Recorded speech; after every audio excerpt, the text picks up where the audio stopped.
네, 청취자 여러분들 그리고 시청자 여러분들 안녕하십니까. 진짜 안보 5월 26일 방송 시작하도록 하겠습니다. 저는 진행을 맡고 있는 평화네트워크의 정우식이고요. 오늘도 변함없이 두 분 의원님 나와 계십니다. 이제 곧 의원이 되실 우리 김종대 당선인, 아직까지도 의원이신 우리 김광진 의원님 함께 자리해 주셨습니다. 예. 바쁜 일정에 아주 앞뒤로 그냥 일정들이 꽉꽉 잡히셔가지고 제가 이 바쁜 두 분 모시고 방송하는 게 굉장히 힘듭니다. 저희가 좀 시간 관리에 안보도 좀 신경 좀 써주시고. 어떻게 우리 김 의원님, 김광진 의원님 그 지난주 첫 방송 같이 하셨는데 뭐 주변의 반응이나 어떤 소감은 좀 어떠셨어요? 많은 분들이 김종대 의원님하고 어떤 콜라보가 될 것이냐라고 하는 것들 기대도 많았고 또 그런 것들에 바람이 많았었는데 진짜 안보라고 하는 국민TV의 프로그램을 통해서 그 국민의 바람을 들어드린 것 같다라고 하는 생각도 좀 들고요. 또 해보니까 뭐 기존에도 뭐 여러 현안들로 표로 얘기 나누고 뭐 했기 때문에 워낙 또 가깝고 편하게 잘 생각하고 있습니다만 이제 좀 말 그대로 전문적인 내용들을 가지고 국민들에게 진짜 이런 것들은 좀 알려드렸으면 좋겠다라고 하는 더 많은 이야기거리들이 생길 것 같아서 기대도 많이 생깁니다. 제가 어제 보니까 그 팟캐스트 순위를 보니까 이제 10위대로 올라섰어요. 그래요? 많이 올라갔네. 아마 이 방송이 나가면은 탑10 안에 들어가지 않을까. 국민TV에서 아주 그 기대가 아주 큽니다. 어제 이 세상에 나가봤는데 이거 못 빠져나가겠는데. 성공해야 된다. 성공해야 된다. 사실 우리가 오프닝 예전 같으면 이제 오프닝 끝나고 광고 말씀 듣고 오겠습니다. 요 멘트가 중간에 들어가지 않았습니까? 근데 광고가 많이 줄었는데 다시 해야겠구나. 그래서 좀 국민TV의 재정도 좀 늘어나고 그래서 또 우리 진짜 처음에 이 방송 계약할 때 섭외할 때 분명히 출연료와 광고가 붙으면 추가로 더 주겠다 이렇게 했단 말이에요. 그러니까 그것까지 또 공개를 시청자분들께서 대한민국 공식 백수가 되는 김광진을 불쌍하게 생각하셔서 청취율을 10위권 안으로 높여주시면 저도 조금 더 원활하게 살 수 있다는 것을 부탁드리겠습니다. 시작 절박하네요. 그리고 또 까먹기 전에 우리가 또 이제 공지 말씀 하나 드릴 게 있습니다. 뭐 두 분도 이제 현역으로 계실 때나 또 이제 그 국회에 들어가시면 제일 먼저 이 문제를 풀겠다고 약속한 게 이제 강정마을, 특히 최근에 이제 이 구상권 폭탄을 맞아서 굉장히 주민들이 고통을 많이 받고 있는데 이 강정마을 주민들을 돕기 위한 후원 주점이 다음 주 토요일, 그러니까 6월 4일 오후 3시부터 을지로에 있는 태성골뱅이에서 있습니다. 그래서 이 방송을 듣는 많은 또 우리 애청자 또 시청자 여러분들께서 함께 자리해 주시면 좋을 것 같고요. 뭐 두 분도 일정이 되시면 바쁘시더라도 좀 잠깐 들으셔서 알겠습니다. 함께 또 저로서는 중요한 행사죠. 제가 꼭 그 형님 모시고 가도록 하겠습니다. 그래서 뭐 자세한 내용은 평화네트워크 홈페이지를 통해서 또 공지 말씀을 드리는 것을 하고요. 자, 오늘 그 진짜 안보에서 한 두 가지 정도의 주제. 그 하나는 지난주에 좀 우리가 뭐 살짝 좀 이제 그 맛을 보여드렸습니다만 최근 이 병역 대란이 다가오고 있다. 이런 어떤 이 우려가 팽배해지고 있어요. 그래서 이제 우리가 지금 병역 문제가 뭐가 있는지 핵심적으로 우리가 짚어봐야 될 문제가 뭐가 있는지 한번 좀 짚어보는 시간을 좀 갖도록 하고요. 또 하나는 이제 원래 지난주에 좀 다뤄볼까 했는데 두 분 또 이렇게 말씀을 계속 듣다 보니까 좀 타임을 놓쳐서 이제 우리가 나누지 못한 주제가 있습니다. 미국의 버락 오바마 대통령이 이제 내일이죠. 5월 27일 날 인류 최초의 그 피폭지인 히로시마를 방문할 계획인데 이게 단순히 어떤 뭐 미일 간의 문제라든지 또 이제 그 핵무기의 문제 이런 뿐만 아니라 오바마의 히로시마 방문을 통해서 우리가 짚어봐야 될 문제도 굉장히 많이 있지 않습니까? 또 이 문제도 한번 더불어서 짚어보는 시간 갖도록 하겠습니다. 자, 먼저 두 분께서 이제 지대한 관심을 갖고 있는 게 이제 병역제도 문제. 이거 관련해서 이제 얼마 전에 그 국방부에서 2023년까지였죠. 이제 병역 그 대체복무제 특례 제도를 갖다 없애겠다. 이런 얘기를 했는데 막 반발이 막 일어나니까 아직 정해진 건 아니다. 이렇게 또 말을 바꿨어요. 도대체 이 논란의 어떤 진위, 이 논란의 배경을 우리가 어떻게 좀 이해를 할 수 있을까요? 우선 용어 정리부터 하죠. 우리나라는 이제 그 제1국민력으로 편입된 그 국방 자원이 있잖아요. 현역으로 가야 되는 자원들이 전부 군대 가는 것이 아니고, 대체복무라는 제도를 운영하고 있습니다. 이 대체복무는 뭐 세 가지입니다. 의무 경찰, 의무 경찰, 그다음에 의무 해경, 의무 소방, 예, 이렇게 해가지고 이건 군복무와 유사하게 군대는 아니지만은 병역을 마치는 것으로 지원제로 갈 수 있게 돼 있는데 이걸 대체복무라고 하는 것이고 전환복무라는 건 뭐냐면은 우리 중소기업 살리기를 위해 가지고 병역 특례자로 중소기업의 의무복무를 3년을 하게 되면 병역을 마치는 걸로 해줍니다. 이게 이제 고졸자들이 많죠. 또 이공계 그 박사를 양성하기 위해서 이건 전문 연구요원 제도라 그래가지고 여기서 박사 학위를 받고 연구에만 전념하면은 다른 어떤 돈벌이를 하지 않는 이상 군복무를 마친 것으로 해줍니다. 이런 것들을 다 합쳐서 대체전환복무를 합치면은 28,000명 정도가 연간 28,000. 병역 다른 어떤 직종으로 병역을 이행하는 것이죠. 그런데 이것은 뭐냐면 80년대 산물입니다. 그 당시에는 병역 자원이 많이 남아돌았거든요. 저희가 군대 가던 80년대 평균이 51% 징집입니다. 51%예요? 51%. 그래도 충분했다. 베이비붐 세대잖아요. 그래가지고 인구가 많은 거예요. 청년들이 많이 늘어나니까 이 남아도는 인력들을 이렇게 활용을 해왔는데 지금은 어떻게 되어 있냐면 인구가 계속 줄었단 말이에요. 그렇죠. 그래가지고 병역 자원의 87%가 현역으로 징집되고 있습니다. 그런데 이게 이제 인구 절벽이 내후년부터 본격적으로 시작이 되면 이 87%가 계속 올라가서 90%를 넘을 지경이고 다 군대 가야 되는 세상이 되니까 국방부 얘기는 이걸 유지를 못하겠다. 전환 대체복무를 이제 폐지해야 되겠다 이 얘기인데 그러면 이거를 폐지하게 되면은 기존의 혜택을 보던 사람들이 많이 반발을 하게 되니까 이제는 또 검토된 건 아니다. 결정된 건 아니다. 이런 말을 바꿨습니다. 그 대신 다음 얘기가 중요한 거예요. 현역 판정률을 90%까지 높이겠다. 이거는 신체 허약해서 뭐 3급, 4급 받던 이런 어떤 그 거의 장애인에 가까운 인원까지도 앞으로는 군대 가야 된다는 얘기가 되는 겁니다. 이렇게 90%로 올라가면 이공계 박사들 공부시키는 대가로 대신 우린 신체 허약자 징집하겠다. 이렇게 해가지고 왔다 갔다 하는 건데 이 청년들 사이에 상당한 이건 또 갈등의 지금 소지도 있는 겁니다. 이런 지금 난리가 난 거예요. 이거 앞으로 굉장히 문제가 커질 겁니다. 그럼 이 문제 관련해서 김광진 의원실에서 논평을 냈던 걸로 기억을 하는데요. 예, 뭐 저는 이걸 폐지하면 안 된다라고 하는 입장을 가지고 있는데 사실 이제 전환복무라고 하는 것이 말씀하셨던 그 산업체로 가는 것뿐만 아니라 여러 가지 제도가 있습니다. 국민들이 잘 알지 못하는 뭐 10여 가지가 넘는 것들이 그래요? 있죠. 예를 들면 승선 예비역이라고 해가지고 배를 타는 장기로 배를 타는 분들도 1년에 한 1,000명 가까운 분들이 계시고요. 승선 예비역.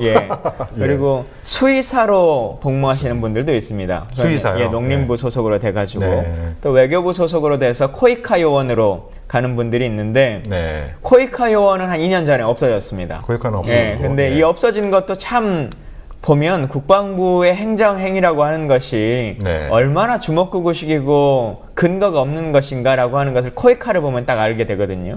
어떤 문제가 있었죠? 코이카 요원이 기억하실지 모르겠는데 스리랑카에서 코이카 프로그램으로 군 복무를 하다가 번개를 맞아서 사망한 사건이 있었어요. 자연재해죠.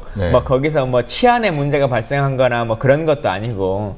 근데 그거에 대한 책임 소재가 생기고 관리가 어려워지고 하니까 그것을 어떻게 제도적으로 개선할 것인가 생각하지 않고 그러면 우리는 코이카 군복무를 폐지하겠다라고 하는 방식으로 해버린 거예요. 사실은 저는 이 전환복무 제도를 다양화하는 거 좋다고 생각하는데 기왕에 군복무라고 하는 것을 함에 있어서 그러니까 국가를 통해 국가에게 의무를 다하는 그 기간 동안 자기가 잘할 수 있는 것들을 역량 강화를 할 수 있으면 좋은 거 아니겠습니까?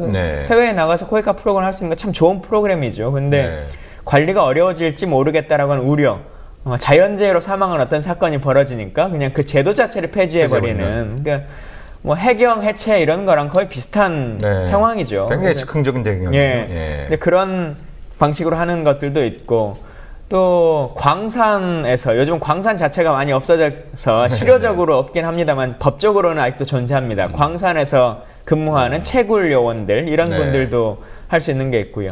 또 농어민 후계자로 하는 분들도 또 있으시고 하기 때문에 대한민국 사회에서의 다양한 분야에서 사실 이 근간이 움직이고 있습니다. 그리고 잘 알고 계시는 사회복무요원이라고 하는 그 예전에 공익근무요원이라고 했는데 지금 용어가 바뀌었습니다만 사회 그 근무 요원들이 두 가지 역할을 합니다. 하나는 행정부서에서, 행정관서에서 공무원의 뒷일을 도와주는 일들을 하고요. 두 번째는 복지단체나 아니면 사회의 많은 기관들에서 그 일들을 해주는데, 사실은 원래 당초 계획은 2014년 정도까지에는 공무원을 대체하는 일들이 이제 더 이상 하면 안 된다라고 하는 것이 국방부의 계획이었습니다.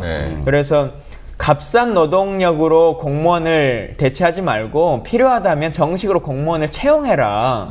그리고 이 사회복무위원들은 말 그대로 사회복무로서 뭐 장애우들이나 아니면 어떤 많은 분들, 노인분들이나 아동들 이런 사람들을 복지의 일로 할 수 있는 일들을 만들어 보자라고 하는 계획이었는데, 그것도 그대로 안행부가 그 기득권을 내놓지 않고 있으니까 과반수 가까운 사회복무요원들이 공무원의 일을 뒷일을 해주고 있는 거 아닙니까?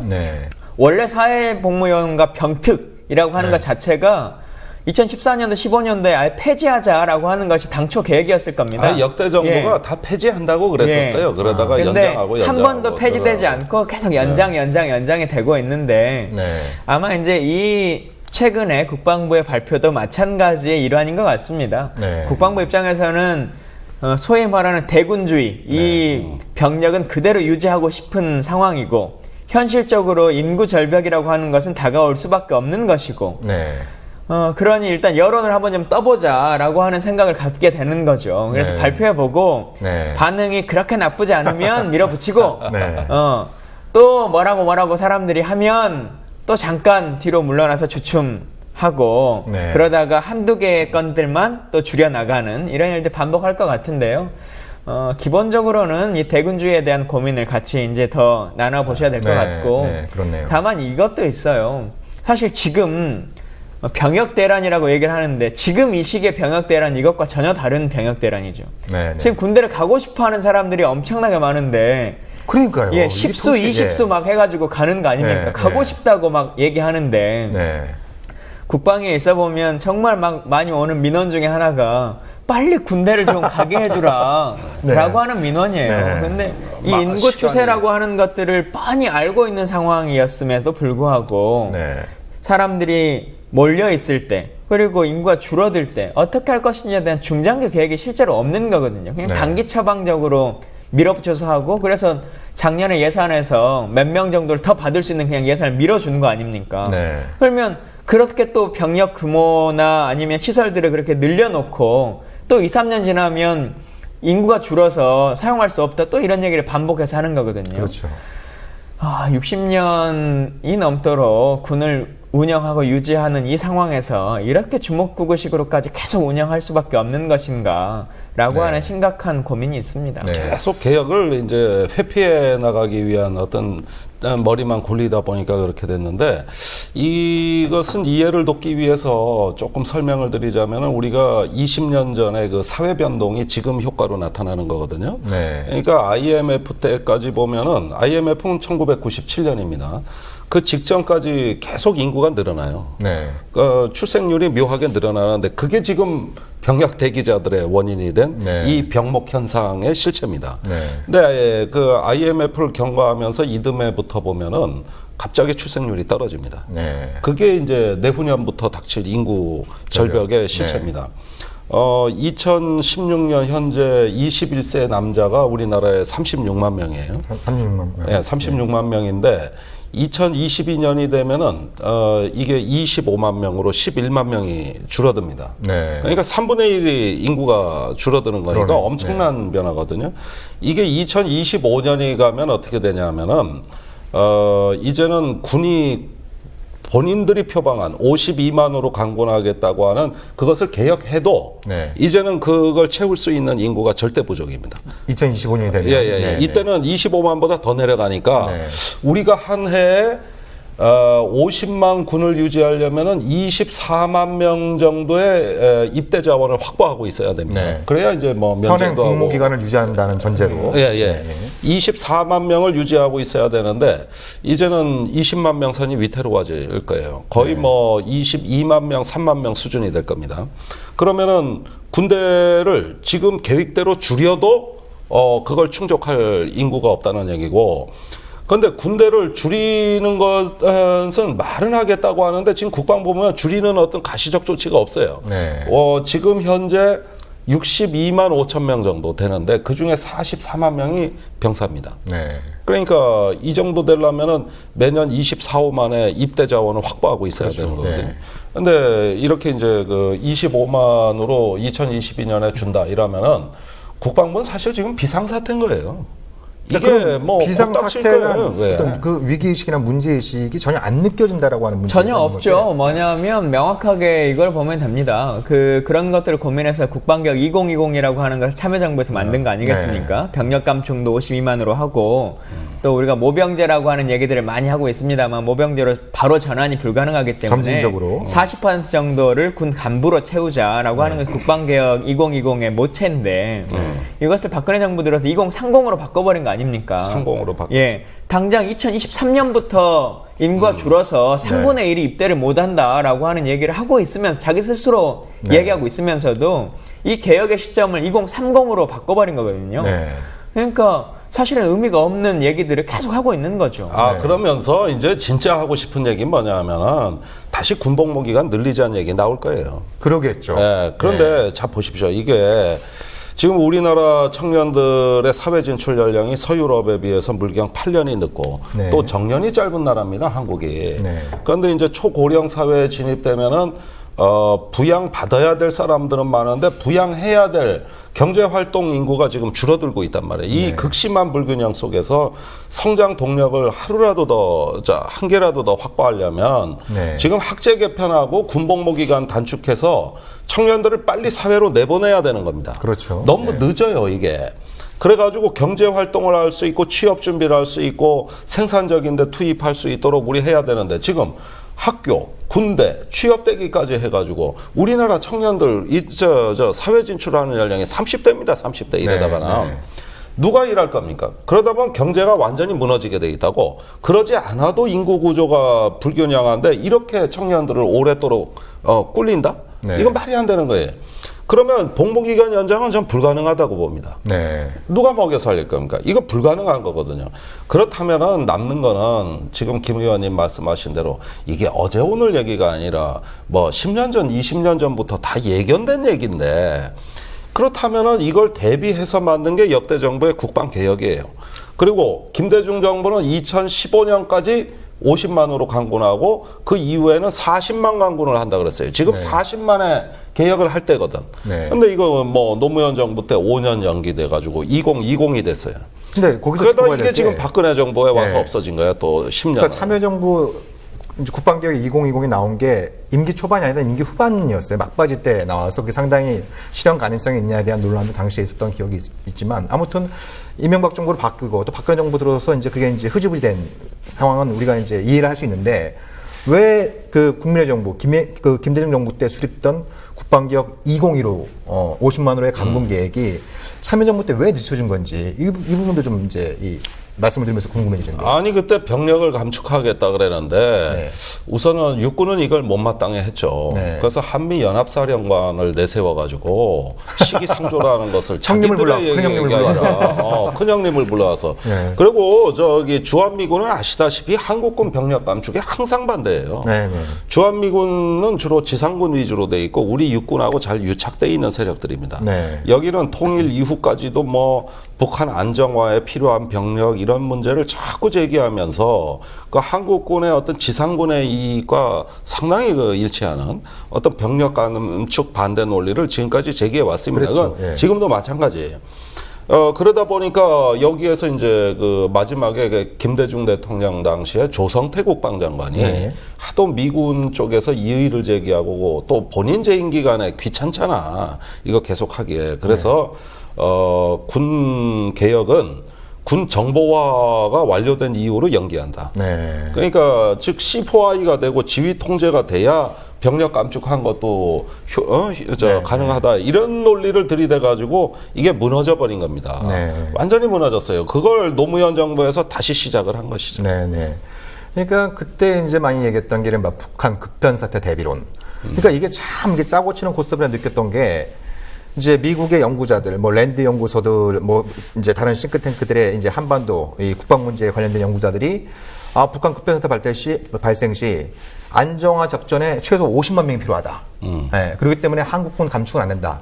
복무기간 단축 안 된다. 이런 얘기들을 갖다 이제 미국 전문가들이 쓰면 그게 국론에 특필되는데 대부분 다 그 연구 펀드가 미국의 랜드 연구소 이런 쪽에 이제 우리 육군에서 거액을 받고 한 연구 용역입니다. 그러니까 완전히 이제 이렇게 짜고 치는 고스톱처럼 이렇게 돼갖고 계속 그 개혁이 지치다 보니까 그러니까 이제 병역 대란이 다가오고 있다라고 하는 아주 심각한 문제가 나오고 있어요. 그러니까 이게 일종의 복합 위기라고 볼 수 있는 게 인구 절벽의 측면도 있습니다만 지금 두 분이 말씀하신 것처럼 아니 생산 가능 인구는 갈수록 줄어들고 있고 이 사람들이 계속 이제 군대에서 계속 이제 그 몇 년의 시간을 보내게 되면 그러면 우리의 경제 발전은 더더욱 더 늦출 수밖에 없는 거고 그러면 적정 수준의 국방비를 확보하는 건 더더욱 어려워지게 되는 그러니까 이중 삼중의 어떤 위기가 다가오고 있는데 그런 위기감을 전혀 못 느끼고 있다. 그리고 아까 앞서 말씀하셨지만 군대를 가지 않아야 될 사람이 가는 것 이게 더 중요한 겁니다. 그러니까요. 사실은 뭐 돈의 문제보다 사람의 생명이 그보다 훨씬 더 중요한 것인데 지금 군 사망 사고가 벌어지는 다양한 이유들, 군무 부저금이 일어나는 다양한 이유들이 다 군대를 보내지 않아야 될 사람들을 계속 집어였기 때문에 그런 것이거든요. 그렇죠. 근데 이제 90%로 높이겠다라고 하는 말은 그냥 앞뒤 없이 집어였겠다는 거예요. 뭐 정신적인 문제가 있든 체력적인 문제가 있든 뭐 어쨌든 이런 일들을 다 그냥 끄집어 가서 사람의 쪽수만 채우겠다라고 하는 걸로 이제 가기 때문에 이것은 사람에 대한 가치에 대한 문제도 있을 뿐만 아니라 군사적으로도 사실 생각해 보면 그렇죠. 우리가 전쟁이 날 때 사람을 적군을 총으로 죽이지 않고 지뢰를 사용하는 이유 중에 하나가 지뢰로 사람을 죽이지 않고 그냥 부상만 일으키면 부축해 할 사람들까지 병력이 줄어드는 거 아닙니까? 그렇죠. 그래서 지뢰가 효과가 더 큰 것인데 마찬가지로 지금 우리 부대들이 뭐 그린 캠프니 뭐니 뭐 다양한 것들이 부대 지휘관들이 군사적인 훈련을 시키는 것이 아니라 부대원들이 사고 나지 않게 그 사람들 관리하는 일밖에 하지 않고 있지 않습니까? 보육원이지 않습니까? 완전히 군대는 이걸 더 극심하게 만들겠다라고 하는 것인데 이게 정예 군대를 지향하는 대한민국이 말하고자 하는 방향성인가에 대해서 진지한 고민을 해야 됩니다. 그럼 여기서 그러니까 그 현장에 있는 그 군 지휘관들도 그런 문제들 잘 알고 있지 않을 겁니까? 알고 있지 않겠습니까? 그럼 여기서 제게 되는 근본적인 질문은 왜 군 수뇌부, 국방부는 이렇게 대군주의를 고집하나? 이게 이제 근본적인 질문을 던지지 않을 수 없을 것 같거든요. 어떻게 생각하세요? 야전에 이제 대대장급 지휘관들하고 이렇게 얘기해 보면은 관심병사 그 조금 관리가 어려운 병사는 차라리 안 받겠다는 입장이에요. 우리가 306 보충대를 재작년에 해체시켰지 않습니까? 그래서 사단에서 직접 모병을 해요. 그러니까 귀가자 숫자가 폭증을 하는 거야. 안 받겠다고 집에 돌려보내는. 옛날에는 안 그랬거든요. 그래서 물어봤죠. 이러면 병력이 모자라다는데 어떡하려고 그러냐. 그러니까 그냥 없는 게 낫습니다. 군대 오지 말아야 될 애들은 안 받겠습니다. 이거예요. 패러다임이 바뀌고 있는 겁니다. 이제 야전에서는 우리 숫자를 채워주십시오. 이 요구보다는 제대로 하고 싶다는 이렇게 패러다임이 바뀌고 있는 것이죠. 근데 위에는 안 바뀌는 거예요. 이 군수내부는 안 바뀌는 거야. 여기서 문제는 뭐냐 하면은 그렇게 줄이다 보면은 인력을 줄이는데 한계가 있습니다. 결국은 부대를 통폐합해야 될 거예요. 부대 구조를 조정해야 되는 것이죠. 이게 더 걱정이 되는 거죠. 이 사람들한테는. 자, 부대를 없앤다, 뭘 통폐합한다 이래 되면은 이제 적체되는 그 고위 장교들의 어떤 보직 문제가 걸려 있을 것이고, 그 다음에 여러 가지 어떤 그 조직의 어떤 규모, 파워 자체가 이제 줄어들므로써 뭔 3스타가 뭐 10,000명, 20,000명 지휘할 수는 없는 거 아니야. 지휘관 계급이 이제 또 위태로워지는 것이죠. 이런 여러 가지 것들이 겹치면은 굉장히 육군본부에서 그 민감해하는 거는 사실은 병력 감축에 의한 부대 유지 곤란, 그걸로 인한 구조조정의 문제까지 되는 겁니다. 그런데 박근혜 정부에서는 원래 가고 있던 군 부대 구조 조정을 지금 일시 정지시킨 거거든요. 원래 노무현 이명박 정부 때 그 가장 시급히 하려고 했던 게 전방의 139군 야전사령부를 통합하는 건데 이미 통합하기로 하고 간부 숙소까지 다 져놨다고. 이미 다 해놨거든. 그런데 이 정부에서 중지를 시키는 바람에 지금 돈이 이중으로 나가고 있습니다. 이중으로. 왜 중지 시키냐고. 이게 군사령부 통합이 중지되니까 밑에 군단, 사단 이런 그 밑에 부대 구조조정까지 다 중지됐어요. 네. 그러니까 결국은 개혁이 다 물 건너가고 어떻게 됩니까? 이젠 유지가 곤란한 부실한 부대들이 겨우 연명이나 하고 있는 겁니다. 네. 겨우 연명이나 하면서 사고 터지는 거 걱정이나 해야 되는 네. 이런 상황으로 일선의 초급 간부들을 몰아넣는 거예요. 네. 그래서 저기 전방에 가보십시오. 저 간부들 밤 10시에 퇴근 못합니다.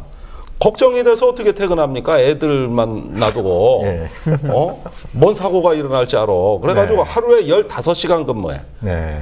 이 사람들도 피해자야. 그러니까요. 그래서 아까 지난주에 김광진 의원께서 말씀하신 것처럼 초급 간부의 자살률이 제일 높다고 예. 군대에서 그런 현실들이 적나라하게 반영된 부분들인데, 아니 그러면 그 박근혜 정부는 그걸 왜 중단시킨 겁니까? 그럼 어떻게 우리가 추측해 볼 수 있는 거예요?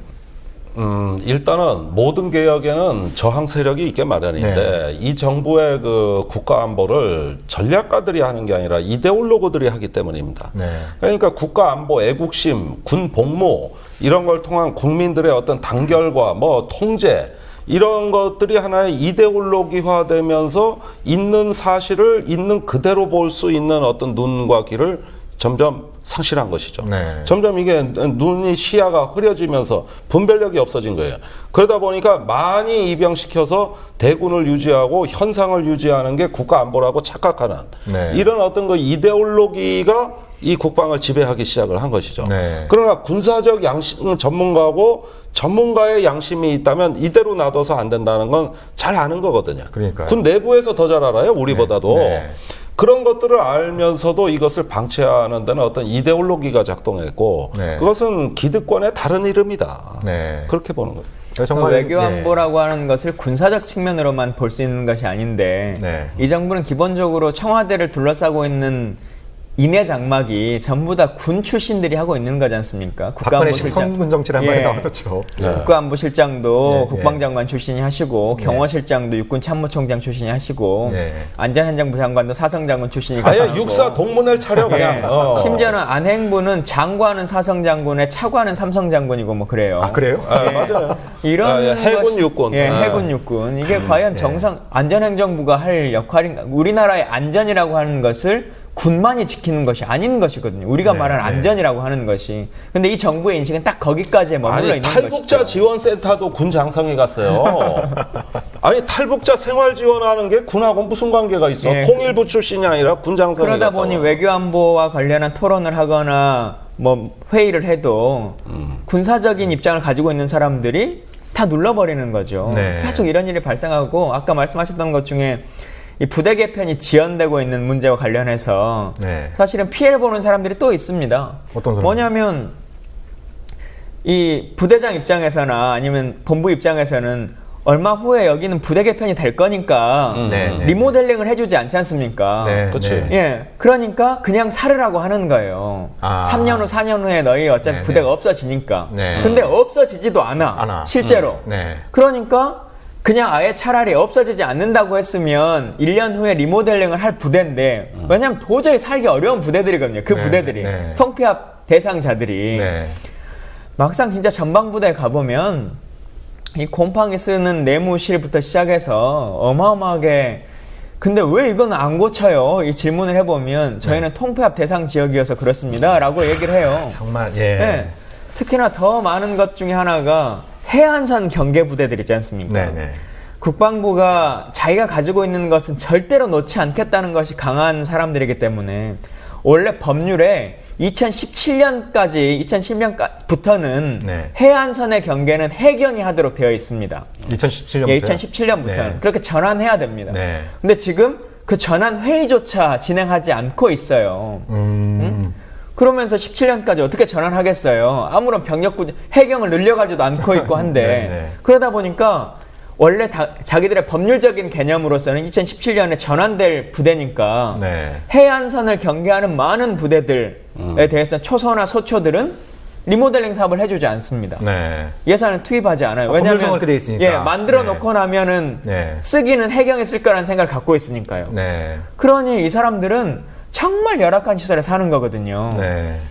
그래서 이중고통을 당하죠. 사실 21개월밖에 군생활을 하지 않기 때문에 1, 2년 안에 2년 후에 3년 후에 리모델링 하는 것은 내 평생 내 군 생활에서는 한 번도 경험하지 못하는 것, 그 복지를 혜택을 받지 못하는 겁니다. 아니 이런 이게 일들이 반복되죠. 저기 병영시설 현대화 해주면 곧 군구조 개혁 되니까 미리 할 필요 없습니다라는 얘기를 제 들은 기억이 김영삼 정부 때부터예요. 아, 그래요? 그때부터야. 예. 그때부터 그때 21세기 국방연구회라고 YS도 그 국방개혁안을 짰는데 이걸 짜고 보니까 멋있거든. 군 뭐 현대화 소수 정예화. 그런데 야전에 저 병영시설이 저 낙후된 걸 현대화한다 그러면 아니 곧 이게 구조조정이 될지도 모르는데 이래가지고 그건 조금 이따 합시다 한 게 지금 김영삼 정부 때부터 지금까지예요. 그런데 말씀하신 대로 이제 그런 문제들이 나타나면서 육군의 그 병영 현대화 계획이 방만해지기 시작한 거예요. 문란해지기 시작한 게 이게 해줘야 될지 말아야 될지 이런 계획의 혼선이 최근에 그 예산 낭비로 나타난 겁니다. 그래가지고 2조 원 더 달래는 거 아니야. 그러다 보니까 결국은 돈을 어디에다 썼는지 자기들도 헷갈리는 거야, 이게. 그게 이런 어떤 혼선 때문에 빚어진 거고, 자, 이게 지금 그 여기에다가 이제 인구 절벽까지 닥치면은 이거 지금 보통 심각한 문제가 아닙니다. 이거 지금 재앙이 시작된 거예요. 이게 군으로부터 첫 번째 시작돼 가지고 교육 현장, 산업 현장, 청년 문제까지 이게 다 파급이 되는 이 인구 절벽의 재앙이 여기서 먼저 나타난 거야, 이게. 군에서부터 진원지가 될 거다. 그리고 이게 다 파급된다고 앞으로. 그러겠죠. 그러니까 이거 국가적으로 이거 보통 문제가 아닙니다, 지금 이게. 그러니까 결국 뭐 이제 짚어봐야 될 문제들이 이제 계속 있습니다만 결국 이제 이 군 수뇌부가 대군주의 60만 넘는 병력을 유지하겠다라고 하는 그 강박감령 안에는 결국 이제 자기들의 그 별자리 보존, 자기들의 어떤 이 장성수를 유지하겠다라고 하는 그런 생각들이 아니 장성을 자 노무현 대통령 때 국방개혁 2020을 만들 때 장성 60명 감축안을 마련했습니다. 군도 받아들인 거예요.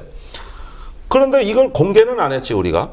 이걸 이명박 정부 때 국방개혁 기본계획을 수립하면서 장성 60명 감축하겠다고 막 소리를 지른 겁니다. 언론에서 대대적으로 큰 일을 한 것처럼 돼 있어요.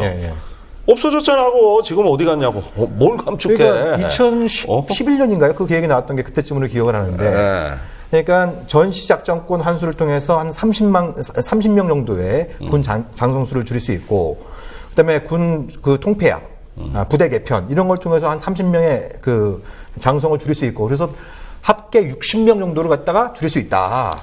이렇게 나왔었어요. 지금 그거 다 날라갔어요. 뭐 안 하는데 왜 줄어? 거기에다가 지금 430명인데 휴전선에 장성들 세워놔 보십시오. 500m당 장성 한 명이에요. 아니 이 좁아 터진 나라에 왜 이렇게 지휘관들이 많아? 왜 아래 병사들은 모자라다는데? 그러니까 싸우는 자는 없는데 뒤에서 지시하는 자는 늘어왔던 것이죠. 그게 무슨 각종 기능사령부, 기관 창설 이런 것들로 이어져 와가지고 계속 부대수를 늘려왔기 때문에 이제 줄이자고 하니까 안 되는 겁니다. 이게 군은 셀프 개혁이 안 돼요. 그렇죠. 이런 실태란 건 뭐냐? 대군을 유지하겠다는 거는 내부에 스스로 개혁할 수 있는 동력을 완전히 잃었다는 뜻이에요. 어떤 정도냐면요. 사이버 사령부 사건 잘 아시잖아요. 국방부의 댓글부대 사건. 그게 원래 옥도경, 연재욱 이 두 분 기소됐던 두 분은 원스타였습니다. 사이버 사령관은 준장 자리인데요. 사이버 사령부 문제가 생기고 댓글 부대를 개혁해야 된다. 이걸 폐지시키든지 바로 잡아야 된다라고 하는 주장을 막 펴니까 개혁 방향으로 뭘 내세운지 아십니까? 몰라요. 사이버 사령관이 지금은 소장으로 바꿨습니다. 원스타에서 안 오히려 된다. 이제 그 사령관의 지위를 올려보군요. 투스타로 바꿔서 우리가 개혁하겠다라고 하는 게 국방부의 사이버 사령부 개혁안이에요. 그래서 실제 지금은 투스타가 지휘합니다. 아 그래요? 이런 정도의 상황으로 과연 개혁이 되는 것인가라고 하는 것이 여실하게 보여지는 거죠. 그러니까 이제 이 개혁의 칼날을 갖다 자신이 쥐고 있으면 이게 개혁을 하는 것이 아니라 개혁이 되고 있다라고 하는 것을 지금 말씀한 내용에서도 확인할 수 있는 부분인 것 같은데요. 그러니까 결국 이제 대군주의를 고집하고 그리고 또 군수뇌부가 쉽게 작전권을 환수한다 그러면 이제 길이길이 날뛰고 이런 데엔 결국 그 배경에는 자신들의 기득권을 지키겠다라고 하는 이 강한 그 아니 진념이. 그 기득권도 저는 육군 기득권이라고 봐요. 예, 뭐 해공군이 뭐 그런 전작권하고 기득권은 오히려 좋아지겠죠.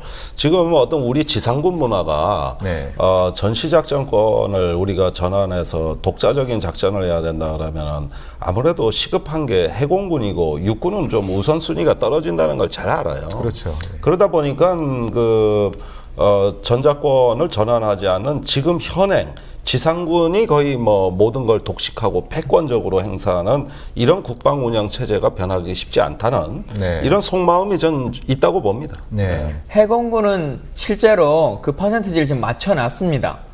근데 정부에서 발표할 때는 육군까지 통합해가지고 통계를 내니까 아직 미완인 것처럼 얘기를 하는데, 해공군은 실제로 2016년까지 해야 될 그 인구 병력 감소 그리고 간부의 비율 증가 이것을 다 맞춰내고 있거든요. 이 사람들 힘이 없으니까 시키는 대로 규정대로 다 하고 있어서 사실 이게 좀 어떤 문제가 되냐면 해군 같은 경우는 계속 함정들이 늘어나지 않습니까? 근데 함정이 늘어나면 이 부대원들이 늘어나야 되거든요.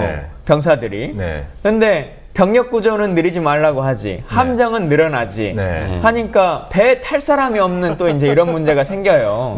그래서 해공군에서는 이걸 좀 현실화시켜서 국방부 전체적인 규모에서의 병력 감축으로 숫자를 조정해달라. 원래 처음에 계획은 해군, 육군, 공군이 따로 있었는데 이제 그런 논의들도 있어서 20대 국회에서는 그런 논의도 같이 좀 해주셔야 될 것 같아요.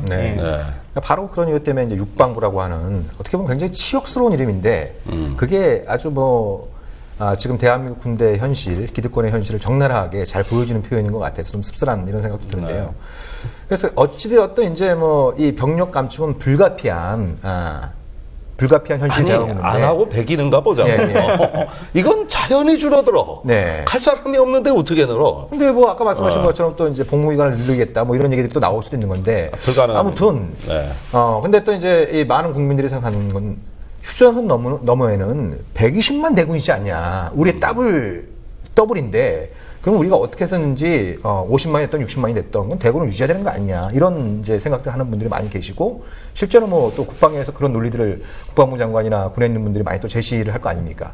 아무튼 무슨 얘기만 나오면 북한 때문에 안 된다, 북한 때문에 안 된다 이런 얘기들을 우리가 늘상 들어왔는데 근데 이거 관련해서 최근에 이제 그 주목할 만한 연구 성과가 하나 나온 게 있어요. 120만 대군 뻥이다. 뻥이지.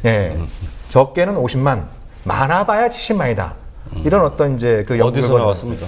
그 서강대 그 정영철 교수라고 이제 북한학 박사를 받은 분이고 북한 군사를 오랫동안 연구한 분인데 이분이 2008년도에 그 유엔이 조사한 북한 인구 통계를 갖다 면밀히 이제 그 분석한 결과 16세 이상 그러니까 이제 입대 연령기죠. 이상의 남성들의 이제 전체 인구와 이제 그 직업별 인구 이 전체 인구와 직업별 인구 사이에 갭이 차이가 한 70만 정도 나는데 이게 바로 이제 북한의 병력 수다라고 하는 이제 추정치를 내놓고 있고 그와 유사한 이제 또 연구 결과가 일본의 북한 학자에서도 또 나오고 있는 상황이고. 근데 혹시 이게 작년 가을에 이게 사실 언론에 많이 보도된 내용이지 않습니까? 혹시 뭐 국방에서 이런 거 관련해서 좀 논의가 있었나요? 이 얘기들이 뭐 농담 반 뭐 이렇게 많이 나옵니다. 국방부가 뭐 브리핑할 때 보면 후방부대, 침투부대 뭐 몇만, 특전사 몇만, 사이버 부대 몇만, 뭐 이렇게 막 얘기해요. 그럼 합해보면 도대체 몇십만, 몇백만이냐. 북한 날마다 굶어 죽는다며. 뭐 이제 이런 얘기들이 나오잖아요. 1인 다역하는 모양이죠. 북한군은 뭐 특수군도 하고 사이버 부대도 들어가고 뭐 그래서 그 주장 자체가 사실 신빙성이 별로 높지 않기 때문에 그걸 그렇게 신뢰하지 않고 또 북한이라고 하는 국가가 특성이 있지 않습니까? 뭐 일반적인 전 국민들이 예비군화 되어 있는 군인이기도 하고 하기 때문에 우리도 예비군까지를 다 포함해서 부대 규모를 말한다면 그보다 훨씬 더 많겠죠. 65만보다. 우리 400만 건데 민방위까지 하면 뭐 700만. 그래서 어떤 통계를 잡느냐라고 하는 것에 달려있고 실제 군사력이 어디에 기인하느냐라고 하는 거죠. 근데 사실 국방위원회에서 지금 논의하는 거의 대부분의 것이 북한의 병사가 와서 K2 뭐 총을 쏠 거냐 말 거냐 이것에 대한 것이 아니지 않습니까? 말 그대로 비대칭 무기를 어떻게 할 것이냐라고 하는 논쟁을 계속 얘기하면서 다른 걸로는 또 이 재래식 무기까지도 다 갖춰야 된다. 실제 북한이 가장 마지막으로 비행기를 도입한 게 80년대 중반에 미국이 1989년에 마지막 비행기가 들어왔어요. 미국이. 국방부의 발표는 84년도에 마지막에 도입한 것이 자기가 확인하기에는 정보당국 결과로서는 마지막이다 이렇게 얘기하거든요. 84년도. 우리는 지금 84년도에 사온 비행기면 우리는 쳐다도 안 봐. 대체가 다 돼 있는 상태고 새로 안 됐지만 그래도 쳐주질 않죠. FX 사업들도 하고 KF 사업으로 새로운 비행기 떠야 된다고 말하는 거 아닙니까? 근데 어떻게 북한한테 전투력이 진다는 얘기를 계속 하고 있고 이거 정말 좀 국민들에게 거짓말하면 안 되죠. 그러니까 이제 북한이 무슨 일이 발생하면은 북한 금방 통일을 시킬 수 있다. 이럴 때는 북한군을 갖다가 이제 오합지졸로 묘사를 하는 거고 뭔가 대군을 유지하고 무기를 사들일 때는 또 북한군을 신출 규모란 이런 또 이제 존재를 또 부각시키고 이런 일들이 이제 다반사로 벌어지고 있는데 우리 김종대 당선인께서 보시기에 이제 제기되는 이제 문제들이 우리가 여러 가지 짚어봤습니다만 결국 군 스스로 과거에는 정권이 일부 그런 의지를 갖고 있었습니다만 군이 저항하고 자기들만 안 되면 미국에서 큰형님 불러다가 왜 안 되는지 설명 좀 해달라고 얘기하고 졸라대고 이러면서 계속 계약에 저항했단 말이죠. 그렇다고 한다면 결국 국민의 대기구인 국회에서 이걸 좀 더 심도 깊게, 좀 더 힘있게 좀 다루고 추진해야 될 사안들이 있을 것 같은데. 물론 우리 김광진 의원님이 많이 쓰셨고 또 그러는데 20대 국회는 더 지금 사람이 없어서 혼자 힘 갖고 되겠습니까 이게 제가 핑계 대는 게 아니라 정말 사람이 없습니다. 그래서 이게 참 걱정이 이만저만이 아닙니다만은 이 개혁의 문제를 항상 우리가 접근할 때 느끼는 건 뭐냐 하면은 이 군이 갖고 있는 어떤 도덕적 우월주의적인 사고. 그러니까 민간에 대해서 왜 국방개혁 수립했다 안 하는 거짓말을 밥 먹듯이 하면서 그러면서 또 국가 안보는 자기 혼자 하는 것처럼 이렇게 어떤 갖고 있는 선민 의식이랄까 그 도덕적 우월주의 감히 군을 모욕해서는 안 된다는 식으로 그러니까 제가 지금 제일 많이 압력을 받는 건 뭐냐면은 이 국방부 안팎 전현직 장교들이나 있으면은 제가 이 군을 모욕을 줄까봐 굉장히 걱정을 하고 있더라고. 그러니까 좀 얘기 세게 하면은 그 군에 대한 모욕이 되는데 그거 조심하라는 나를 생각해서 해주는 그건데 이게 왜 모욕인지는 몰라도 비판해서는 안 된다는 이 속도 조절하라는 압력이 굉장히 지금 심하게 받고 있습니다. 물론 저는 모욕할 생각은 없어요. 군은 존중해줘야 됩니다. 그런데 뭘 하나를 어떻게 우리가 좀 제대로 주권자인 시민의 관점에서 이걸 개혁을 하고 혁신을 하고 싶다는 목소리는 이건 절대 약화돼서는 안 됩니다. 그리고 군이 그 앞에서 우월감을 가져버리면은 나중에 모욕으로 받아들이더라는 거예요. 뭔 얘기를 해도. 항상 그러더라고. 이 사람들이 갖고 있는 이런 의식 상태에서 자기들끼리만 공유하는 어떤 집단 정신이라는 게 뭐냐 하면은 군을 개혁 대상으로 보지 말아달라는 데까지 나아가고 있어요. 국방개혁이란 말이 틀리다는 거야. 왜 군이 개혁 대상이냐. 기분 나쁘다는 것이죠. 이런 식의까지도 오래된 장성들은 갖고 있어요. 그래서 자기들이 죽는 것도 모르고 이대로 아까 말씀드린 그 실태대로 가면 누가 망해? 군대가 먼저 망하는 거예요. 그리고 우리 아이들의 피로써 이 대가가 되돌아와요. 거기에다가 이것뿐입니까? 지금 예산도 난리 났어요. 중기 국방 예산이 70조가 부족해요, 지금. 돈이. 거기에다가 국방 예산 거의 파탄 지경에 디폴트 직전입니다, 사실은. 그런데 무기 소열 하도 불려놨으니까. 그런데 거기에다 들어오는 그 불량 장비에 불량 방탄복, 헬멧, 군복에 저런 데 자면서 그리고 애들이 주로 싸우는 게 요즘 세탁기 때문이라고. 대대당 세대인데 이거 갖고 다툼이 많이 벌어지거든요. 이런 상황에서 아이들을 다 쑤셔 박아가지고 불안한 어떤 일상에 우리가 가둬놓고 무슨 안보를 합니까? 지금 이러다가 이제 군의 하부 구조로부터 붕괴되기 시작한 이런 어떤 일련의 현상은 나중에 걷잡을 수가 없습니다. 지금 이 62만이 된 괴물 한국군을 어떻게든 줄여놓지 않으면 나중에 그 충격을 흡수를 못해요. 와르르 무너진다니까 진짜로. 이런 게 이제 군대로부터 사회로 파급이 되고 이러면은 대재앙이 예고돼 있는데 돈이 있습니까? 그렇다고 우리나라가 지금 경제 이 지경에 여기다 배려할 수 있습니까? 노무현 정부 때 돈 국방비 많이 준 이유는 빨리 개혁하라고 많이 준 거예요. 그걸 떼먹고 안 했잖아요. 그러니까 그때 개혁이 됐었어야 되는 게 이게 안 되면 나중에 그 충격파를 스스로 감당할 수 있느냐? 네. 못합니다. 네. 그때 개혁이라는 말을 하셨잖아요. 사실은 이게 중요한 것 같아요. 참여정부 자체를 말하는 게 아니라 개혁이라고 하는 것을 20년간, 30년간 걸쳐서 하겠다라고 하는 것이 과연 개혁이라고 하는 단어와 맞는 것인가. 그러니까요. 예. 그러니까 개혁은 그 순간에 몰아붙여서 하는 것인데 30년 동안 쭉 하겠다라고 하는 것은 그냥 일반적인 중장기 계획이지. 그게 무슨 개혁이겠습니까? 그리고 안 하면 그만이 되는 상황들을 초래하는 것이고요. 다 변질됐어요. 조금만 시간을 주면 반드시 변질됩니다.